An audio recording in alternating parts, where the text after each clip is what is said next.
one of the real things that stood out to me was the immature thoughts, like them young nigga thoughts. And right. That really stood out to me, and that was really a burning frustration for me, because I wasn't able to comprehend and grasp what you were saying. Like, I was hearing it, but I was trying to connect it to a part of me.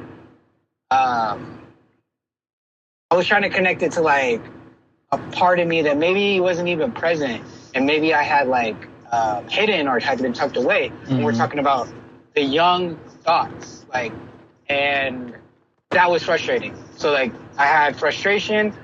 I would say I also had a lot of rejuvenation, and I had like I was like, okay, I'm about to embark on this journey. Like, I almost had like a template that I was able to not fully understand, but I was able to have something to integrate and guide me in my own interpretation. So the script allowed me to create a frustration, and then by that frustration, I was like, oh, okay, now I have a goal or objective or something to. A parking lot, 3:33 a.m. A street lamp coughs light onto asphalt. Oil stains conspire into a mandala. It breathes. A moth fractures against the camera's eye. Its wing bleeds static. A janitor kneels. His mop traces the stain. The pattern flinches.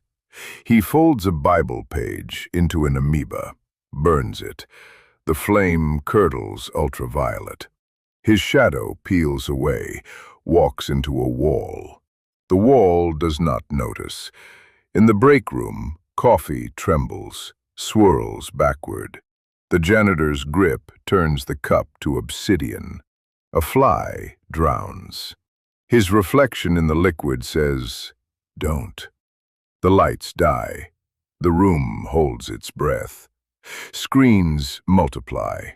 The mandala pulses, jellyfish venom. The janitor claws equations into drywall. A radio vomits sermons, numbers, weeping. The screens pixelate, become barcodes, become dust. Thermovision. The janitor lies on asphalt. His breath feeds the mandala. Heat seeps from his lungs into the oil. The street lamp dies. A wingless moth crawls into his ear. The mandala digests. Dawn. The parking lot is empty. The stain is gone. A moth wing hangs in the air, ignites. The CCTV feed corrodes. A screensaver blooms. A voice, not a voice, hums. Your attention is the tithing.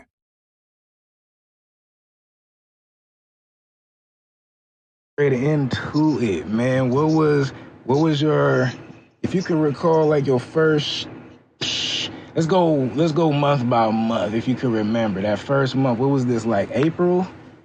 Yeah, yes, sir. April, yeah. It was like April 14th or something around that time. Damn, so it ain't even been 3-4 months. It's been a whole 6 goddamn months. Okay, cool. Sheesh.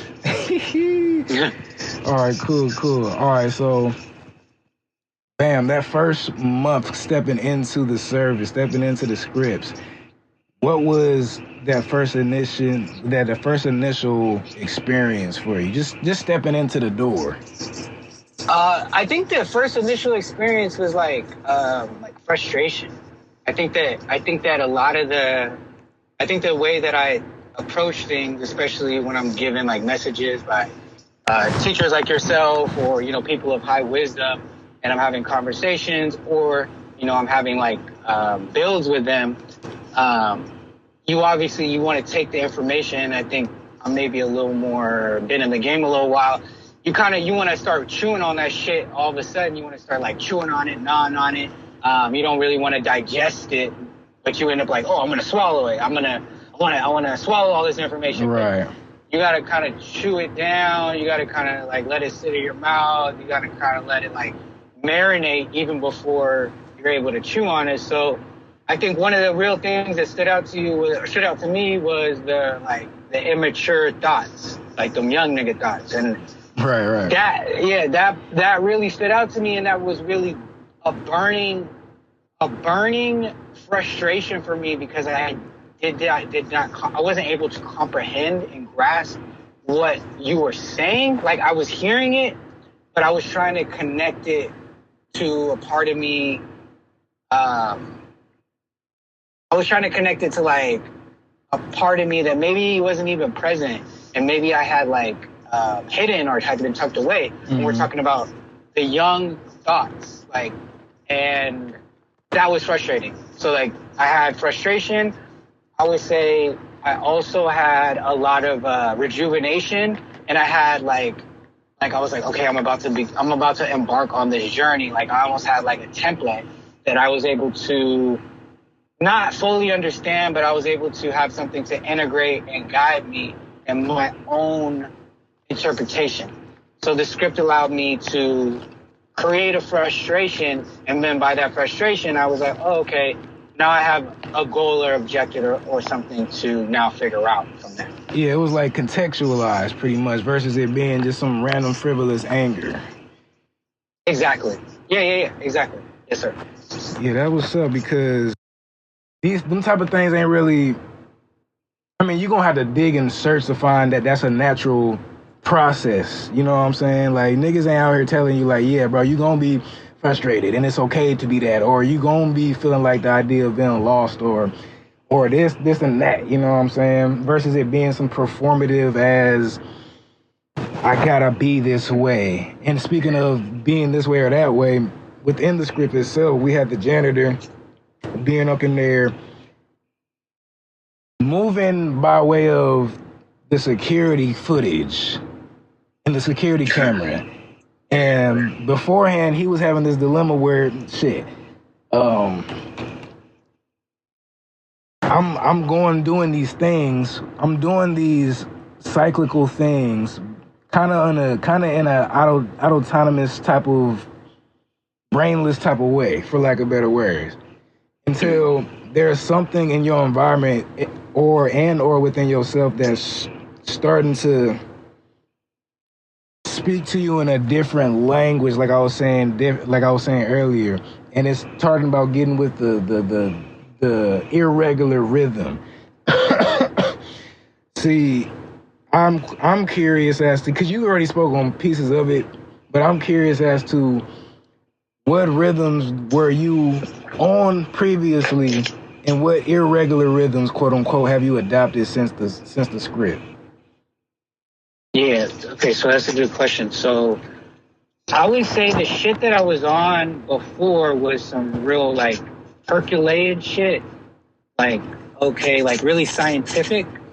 So, okay, if my gut is like this and my breathing is like this, I can transmute, you know, I'm not gonna lie, like me, a nigga like me, I can transmute my energy, like, you know, through time and space. Like, I'm not gonna fucking lie. No, real shit. So that's the shit I was on, of like, you know, using force and microgut biome, my breathing methods, and then obviously like death rituals. So like being able to meditate through death. But okay, so to answer your question, the second part of your question, the shit that I was on after and getting out of the unnatural rhythm was, I had an experience, bro, where I had an experience in this same area. And that's why I think that it's important to find an area when you're working with the script, because I think it's important for, you know, for us to be grounded. And maybe, you know, this is just for me and I don't want to put this on anyone else, but I was walking on this trail and it, you know, it's getting dark at night and shit. And I started hearing some noises that were really uncomfortable. Like it was like a coyote. And then I heard an owl. And I heard this, it sounded like maybe the coyote had caught the owl or it was feeding on it. And I was kind of scared. Like, I was kind of like, oh shit, like some shit's going on. I don't hear it. I can't see what's going on. Right. But something around me is happening, right? Something happening. But then I started thinking about like, where am I positioning myself within the space that I'm in?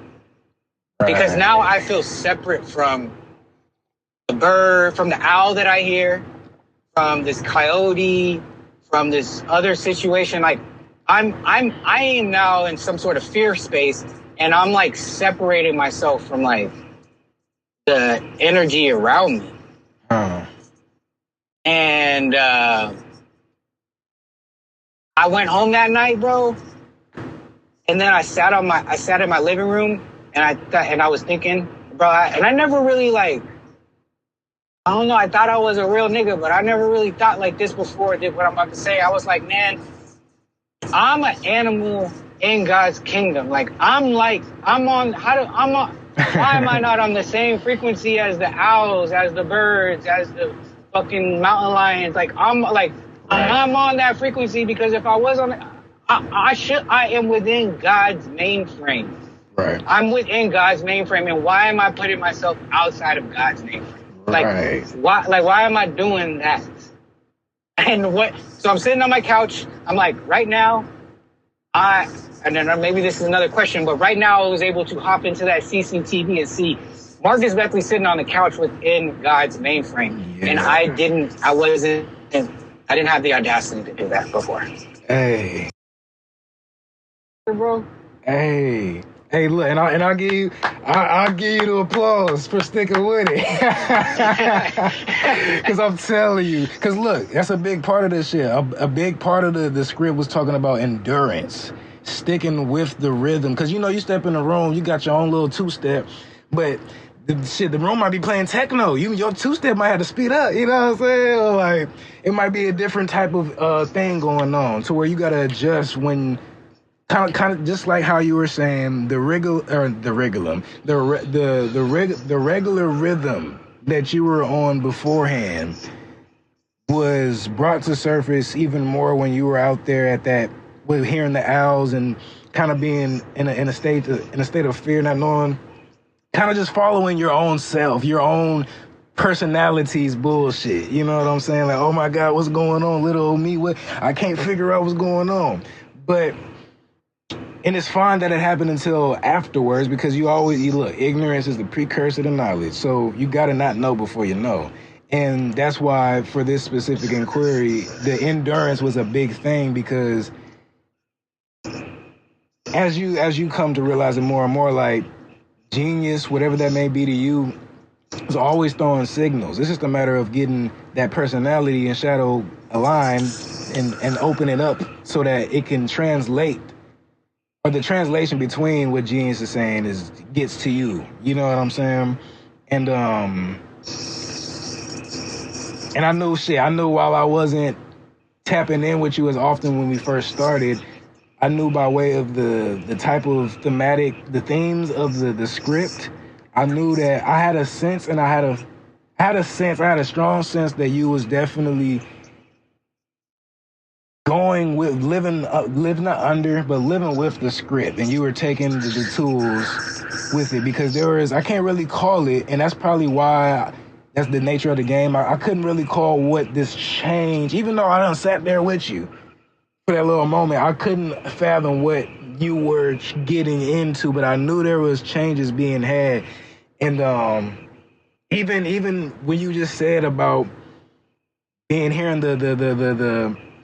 there's a part of the script that invokes the idea of fear, and it's the part where, or fear or discord or things of that nature, and it was around the part of the script where the screen starts splitting and the barcodes were showing and the chaos. It was trying to show an idea of chaos, a data overload, and the noise and shit. And like I was saying, the previous rhythm that you was on wouldn't allow you to see what that data was saying. So now it's like, okay, boom. Like you were saying, you a part of this goddamn kingdom. Ain't no reason why I can't have my foot in this motherfucker. So, boom. That's solid. That's solid. Now let me ask you about this goddamn, or in other like words, the stall genesis, as I might call it. And this, not a bad thing. It's just that state of being is moving from the place of materialism. Is looking at things from the material aspect, apparent, exoteric, right in front of your face type of shit. And it's kind of like. So I ain't got to go through that. Let me ask you. How have you seen that transform within you before, during, and after? And not to say after as if like you done with the process, but before and after. Yeah, and I will say, like, I went back and listened to the script again. Like I was really, I printed it out, I listened to it, but I went back and listened to it probably like for the past 2 months. I was very heavy on it in the first 4 months, and then it like allowed me to kind of start flying, like get liftoff. And then the past like 2, 3, past month, I've just been, listening to it over and over again. So I'm able to listen to the recording. But specific to this question that you're asking me, I was kind of had this epiphany like maybe a couple weeks ago, literally about this situation, because the Heyoka. Wait, hold on. You chopping up. Hold on. You said Heyoka, but you chopping up.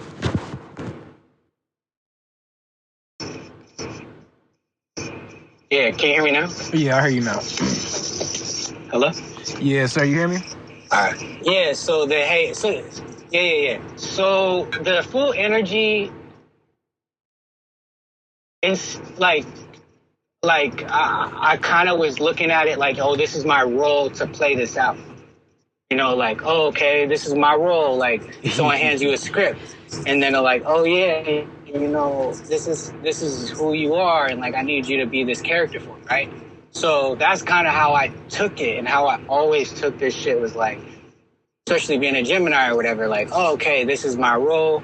Well, where's my script? Like, ironically enough, like, no pun intended, but that was like the question I'm always asking myself while I'm in this energy is, what lines am I to be reading now? Like, where are my lines at? And if I have to sum it up,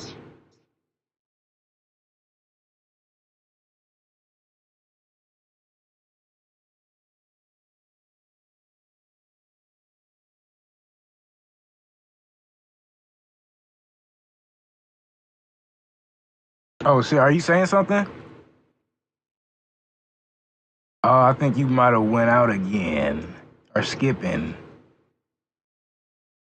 Because last thing I heard was you was about to sum it up. Or you said to sum it up. Now you kind of... I can't hear nothing. Okay. Okay, so did you hear me say the thing about the script and the lines? Yeah, but after that you said to sum it up and then that stopped. Okay. Yeah, to sum it up, I was looking for I was feeling like I was on stage, and I was trying to figure out how to act this out. Like, instead of allowing myself to be who I am and allow the energy to work through me, I was trying to act it out and physically act it out, whether that be, playing a game on someone, or joking, or creating satire, or, maybe playing a trick or doing something, and then someone not knowing how I actually did it, and like an illusion. Like, instead of creating more of an illusion of the fool, I kind of dismissed the illusion. Like, if that makes sense. Like, because by trying to act it out, it's not like I was understanding, and I understood or understand that you can't act it out. Like, you can't, there's no like right lines. The right way to be the fool is to be a fool. And there is not a real, you can't get a book and read it and say, oh, this is how you be the fool. Right. And that so it's kind of like if you said, okay, I'm going to just let it the day be the day. I'm gonna seize the day. Like, I'm just gonna go with the flow. Right. You can't be a fool and not go with the flow. You can't have like a planned mechanism that's gonna carry it out. I think you could identify with the energy, but that energy is like changing and evolving, and there's probably patterns recognitions of it, but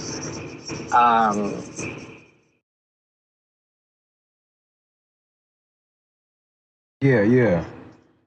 For sure. And I said, so I'm assuming before that, it wasn't as apparent to you as until you went through the scripts, the language between these non-physical aspects within yourself. How do you see the difference between the language that was being spoken or from already being spoken to you realizing it? How big of a difference was those things?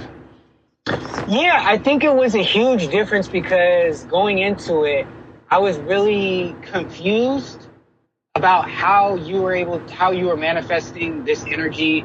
When you would talk about I'm getting into this space, and typically it takes a lot of motion for me to move into those spaces. Like, it takes a lot of frequency, a lot of friction, like friction, right? Like friction. So the script really made me. I knew absolutely that I had to, in order to move through time and space this time, I had to do it the opposite way, and that means very slowly. And it doesn't even mean slowly like how long it takes, but it just means more about my movement. So the script made me believe that there's a way to slow down and to not be using force to move through or move to the genie or move into the genie or be aligned. What? All right, so I'll ask you this. What of genius? What of genius? What is the most revealing thing that genius has revealed to you or of itself thus far? Oh, man. That no matter what the fuck I think I'm in control, I'm never in control. I think, I got control of this body, this mind, my creativity, my beats. Whenever I try to rap or sing or do something creative, I always thought, oh man, Marcus is so creative, nigga. Hell yeah. And then I listened to something that I had wrote, and I had seen someone hiding. And it revealed itself to me, and I'm like, yo, I thought I wrote that. Like, I thought I was doing this. I thought I made that beat. I thought I was writing this to someone. I thought I was writing that to my wife. I thought I was writing that to the love. But when your genie talks to you through your art, through your music, I think that was probably the most polarizing thing to me, bro, was like hearing a genie or the person within myself. So like, we're not talking about like, oh yeah, it isn't someone separate from me. Right. But it is hiding in the crevices. And it's not, I don't know, I don't think that nigga ever really gonna reveal itself. You probably catch up to it, and then you think, oh, okay, I know who it is. I know where I'm at. I got control of this thing. No, nigga. No, nigga. Like, and I don't know if that makes sense, bro. No, I get you. But it really put me in like something whispered to me, and I was like, okay, yeah, you thought all these was love songs, but why don't you listen to this like you wrote it to yourself? And then when I listened to it, I was like, oh, that seems like a reasonable thing to do. I'm gonna listen to some art and then take it from the perspective of it's to me. Mm-hmm. And when I did that, bro, I found the genie hiding. And I found the genie hiding in my art, talking to me, basically saying, like, he was like, yo, nigga, like, you think you in charge of this? Like, you, and I was like, bro, this is too, bro, look, I was at Bruce Lee's grave, bro, in Seattle. And I was like, okay, fuck it, I'm finna, try to dive in the deep end of this ditch, one time, see what happens. And that's what happened, bro. Yeah. I was just like, I was, it was like trying to, I was trying to dive deep that day, and I did, and obviously niggas come back up to, come back up for air. Like, it's not like you just like swimming down there and shit. Of course. But yeah, them niggas is hiding, bro, and anybody listening, or reading this or whatever, nigga, yeah, just remember, like, the ego always is. Or would you say that you was hiding from it?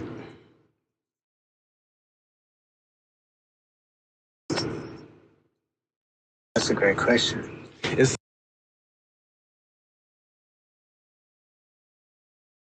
That's a different dance, man. Because like he was saying, like Marcus was essentially running the show for a bit, for the most part. You know what I'm saying? Like his interpretation, his emotionalizing, his practicality, all of those things were like, not to say that it was taking the entire show, but up until the point where you got to see more of yourself through the script, it's like you're not knowing until you know, for real. You know what I'm saying? It's like you might have thought, but then it's, oh shit, I didn't know. And that's why I'm like, damn, that shit is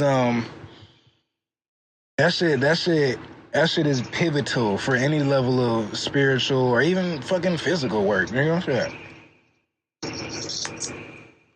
Yeah, that moment of like realization, like hearing me talk to myself, I was like, damn, that's kind of fucked up, man. I was like, I'm playing. Honestly, bro, I'm gonna tell you this, bro. You hear me? Yeah, I hear you.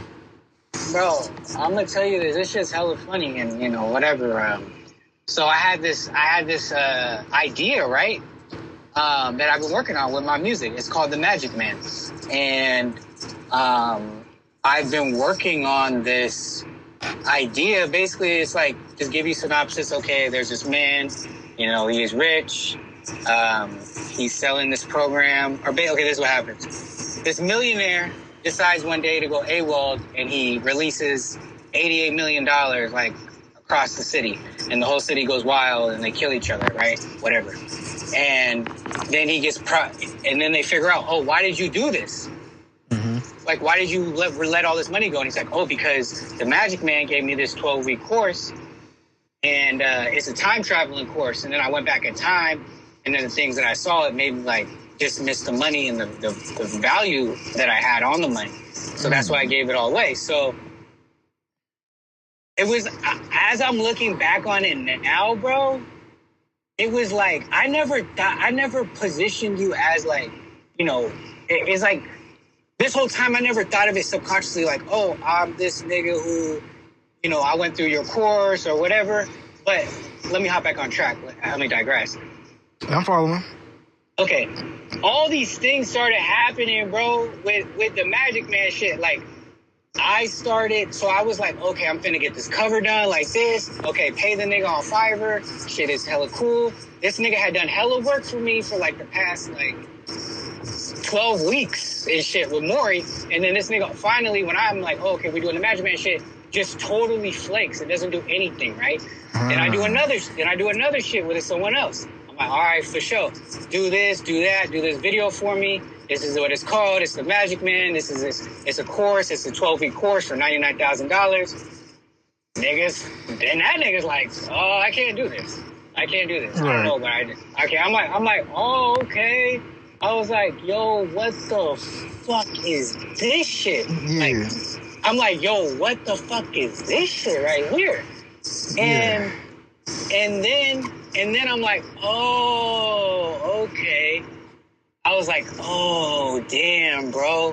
And then that's when I was able to have that reflection. Like, oh, niggas playing games. Like, oh, I'm playing a game kind of with myself.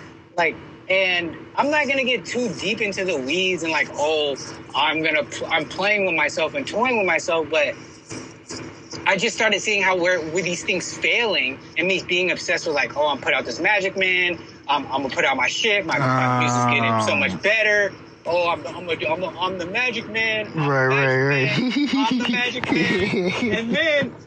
And then I go and try to just do it. Like, nigga, like, homie's supposed to come through, do some records. Niggas like, I'm going to, look, bro, this is where I started laughing, bro. Like, okay, so look, my homie Jordan, right? Yeah. He's here from Alaska. He was supposed to bro, I swear to God, I am not lying when I say this. He was supposed to come and record with me. He was like, bro, I'm so sorry, I can't record with you. My homie's mom got me tickets to a magic show, bro. So my God. So I can't, and I was like, you know what? I was like, all right, bet. I was like, you know what? Big okay. bet. I was like, all right, bet, bro. And then I told the engineer, I was like, yeah, bro, homie, he's not gonna be able to come today because he's going to a magic show. And this engineer knew this shit was called Magic Man. He was like, bro, he's like, bro, no fucking way. I was like, hey. Yes. So that's how you know that shit be working. It's in your life.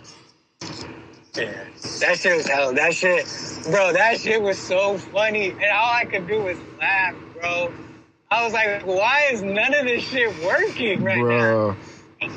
And I was kind of mad, but I was just more laughing at it like, this is funny shit. Right. Naturally, the frustration will come up, but with the context that you have, it's like, you gotta see it. Yeah, bro. Damn, that's crazy. I had all. I mean, I'm gonna still do this shit and stuff. I'm gonna still follow through, but it was just niggas. I sent some niggas some songs. They sent me the song. I was like, oh, this shit is finna go up. I had a couple in the chamber. I was like, oh, this finna go up. And then I was like, oh, okay, it's not going up. Hey, so let me ask you this then. What do you think of that has to do with the script?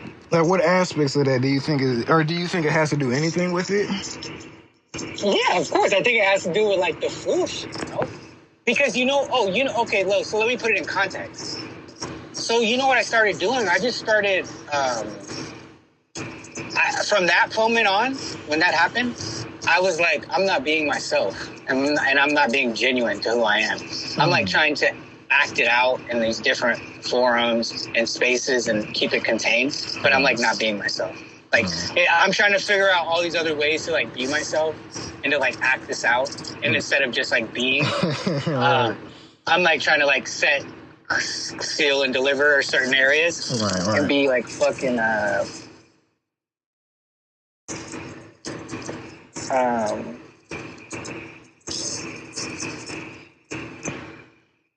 I get you. Like trying to dive in the pool, your feet in the pool, trying to be like, all right, what is it like being in the water for real though?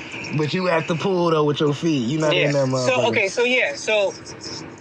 So what I started doing, and my friend Chris Baby, that's his real name. He was just like, bro, he was like, you don't sing. And I was like, what? And he was like, you sing. And I was like, oh, I thought you said you don't sing. So he was saying, Marcus, you're like not singing in the way that you're supposed to be singing. And just like maybe getting on camera and saying something dumb, something stupid, something whatever it is that I want to say, or even being who I want to be, like wearing my hair down, or it's not really something that could be so premeditated. Yeah. And that's kind of what I got, is the premeditation of it is not, you could be premeditated and record a video and like make them beat or record a song. And I think I see those I see those actions like within like rap music that I rap on. I see those actions and those, how it's encapsulated in those spaces rawly, like raw emotion in those spaces. But premeditated, I think it has a mind of its own, and it's not going to force anything, and it's not going to like allow anything. Like if it doesn't manifest, it's because it's not aligned with, like I'm learning right now and talking out, it's not aligned with that shit. Mm-hmm. So it's not, it wouldn't even matter because it's not of that. So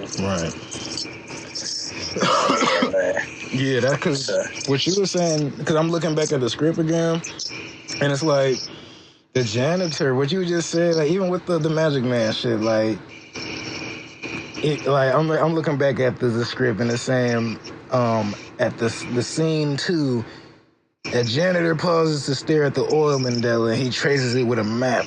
But the pattern recoils. He rips a page and does some ritualistic bullshit with the Bible that he learned from who knows where, and tries to set it aflame, and it burns, but the fucking oil mandala is still there. And it's like, that sounds like you pushing Magic Man to this person, pushing Magic Man to these people, pushing Magic Man to this. And it's like, it keep on not doing what you're trying to do.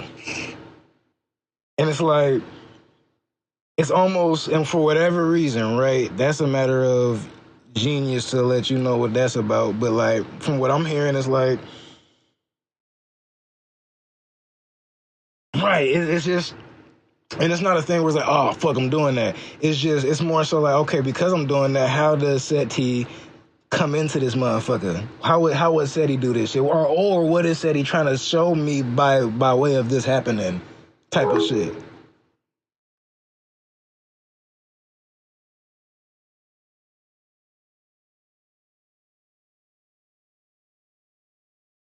So, because I definitely stressed the whole, or I'll ask you, how well would you assess me emphasizing the idea of spirit or genius or ancestors with this work?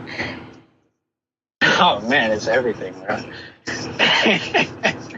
And I mean, it's just funny because it's like, the only answer I could give you was the laughter that I just gave you, bro. Like, that's really like the only real answer. I will give you a verbal, like, reverse and shit. Yeah. But yeah, we talk about like the genie and shit, bro. It's so funny that you say that because, man,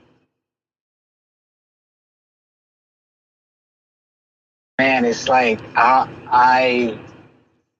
okay, so for me, I'm even in the place that I'm in. Ironically, no, bro, I'm in the place that, when I first started ingesting the script, where I would go. I'm in the Oakland Hills. So like, I'm in a place, and I went with the same place to dive into the script at the same time, the same days. And the genie, man, bro. I really was like really obsessed with the SETI shit, right? And the anthropomorphizing these other beings outside of myself. I think that I'm a lucky person to resemble a lot of these beings, and that may be an egoic thing to say or just a real thing to say. The closer I got to them, the less I was enamored with what I was actually seeing. They present themselves to me, and I'm like, oh. By the time that they had presented themselves to me, it was almost like a tree falling, like a leaf falling from a tree. It was kind of like, oh, that's just what it do. Right. But if I talk about it directly, it's the identification of it. Like, I was able to see them because they see me, and when I saw them, it wasn't, all I was doing was seeing an aspect of myself and faculties of myself, and they were just being expressed and manifested in like a physical thing. But all of that genie, all of that curiosity, all of that genius, it is manifesting in me and of me, and even those aspects of me are like reflections of me. So as I digress, the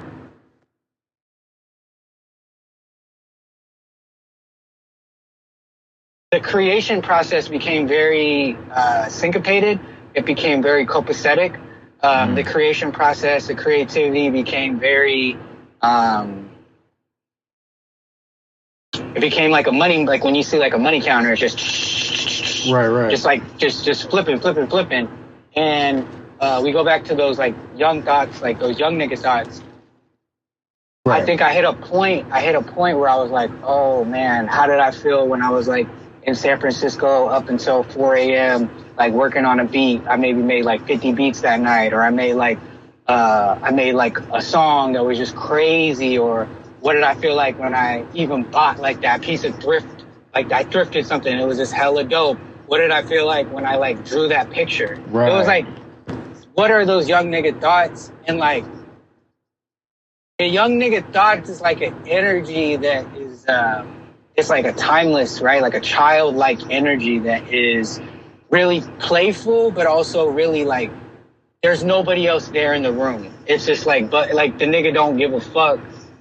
Who, like, if it's cool, if it's not cool, if it's dope, if it's not dope, it's just like doing what you're doing because you want to do it, because you have to do it, really. You have to sing. Okay, cool. Now, based upon your experience of the script thus far, how significant do you think a service like this is for people who are doing this type of things, the metaphysics, the spirituality, the those who are seeking and all around? I would say that it's like, you know, the work is so difficult. It's like so hard, or it's so easy, right? Mm-hmm. But I think what you presented was clarity, right? So you're kind of laying out this forum for me to kind of move myself into metaphysically, and we could even think about it as like a video game. Like, hey, how do I solve this? And being able to, the CCTV aspect of it, of the script and of the comic, the visual, was able to put myself in a space that I wasn't in yet. I wasn't in that space yet. And and this was almost like a basketball game, where you go to a basketball game, you see, you know, John Morant do a 360 windmill. Right. You hadn't experienced that. So the script allowed me, and I think it's important because it put me in a space to have experience. And even sometimes we lack endurance, or we lack gratification from God, or we lack different things that propel us to want to like be in spaces of timelessness. Mm-hmm. And this script allows you to connect directly with timelessness from the first, you know, day you pick it up, before the moments that you're hearing your voice. You're very, very high integrous being, and the things that you say hold tremendous weight and value. It's not even if they do, but it's just they do, and they're very matter of fact. So it allowed me to go into a space that was safe and that I knew was clean and clear and kosher, and to explore aspects of myself. And that is a very, very valuable thing for anyone, any man or any woman that's seeking balance within themselves and within their being. Hey, man.